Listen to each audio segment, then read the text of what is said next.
pagkatuto, pakikipagkaibigan, at aktibong pakikilahok sa gawaing pampaaralan. Isinagawa ng Special Needs Education o SNED program ng Campiño Elementary School ang isang outdoor activity na nilahukan ng mga batang kampo kasama ang kanilang mga magulang. Masiglang nakilahok ang mga mag-aaral sa iba't ibang palarong inihanda ng mga guro, habang buong pusong nakikisa at tumalalay ang kanilang mga magulang sa bawat gawain, mula sa pagsisimula hanggang sa pagtatapos ng programa. Kapansin-pansin ang mga ngiti, halakhak at pananabik ng bawat bata habang kanilang tinatapos ang bawat hamon. Isinagawa ang aktibidad bilang pakikisa sa ika-48 National Disability Rights Week, alinsunod sa Proclamation No. 597, 2024 na nilagdaan ni Pangulong Ferdinand R. Marcos Jr. Itinadhana ng proklamasyong ito ang pagdiriwang ng National Disability Rights Week tuwing Hulyo 17 hanggang 23 ng bawat taon upang higit na maisulong ang paggalang sa dignidad, pagkakapantay-pantay ng oportunidad at ganap na pakikilahok ng mga persons with disabilities sa lahat ng aspeto ng lipunan. Higit pa sa simpleng paglalaro ang naging layunin ng programa.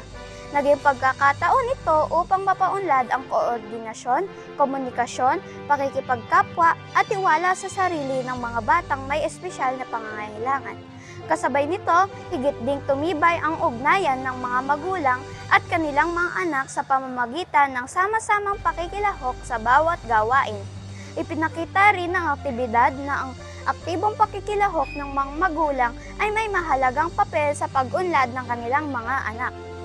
Ang kanilang paggabay, paghikayat at walang sawang suporta ay nagbibigay ng lakas ng loob sa mga bata upang subukan ang mga bagong karanasan, magkaroon ng tiwala sa kanilang sariling kakayahan at makihalubilo sa iba ng may kumpiyansa. Sa pamamagitan ng gawaing ito, muling pinagtibay ng Campiño Elementary School ang pangako nitong isulong ang isang inklusibo at mapagmalasakit na kapaligiran sa pagkatuto, kung saan ang bawat batang kampo ay binibigyan ng pagkakataong umunlad at maipakita ang kanilang kakayahan.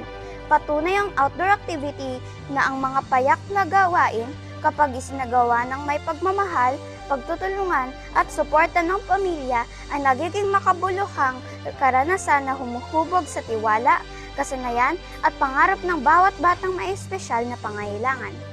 Kasama ang buong CTES Media Team sa pangunguna ni Principal 4, Dr. Trinidad G. Beltran, ako si Alexa Esguera, nag-uulat para sa Kampo Patrol.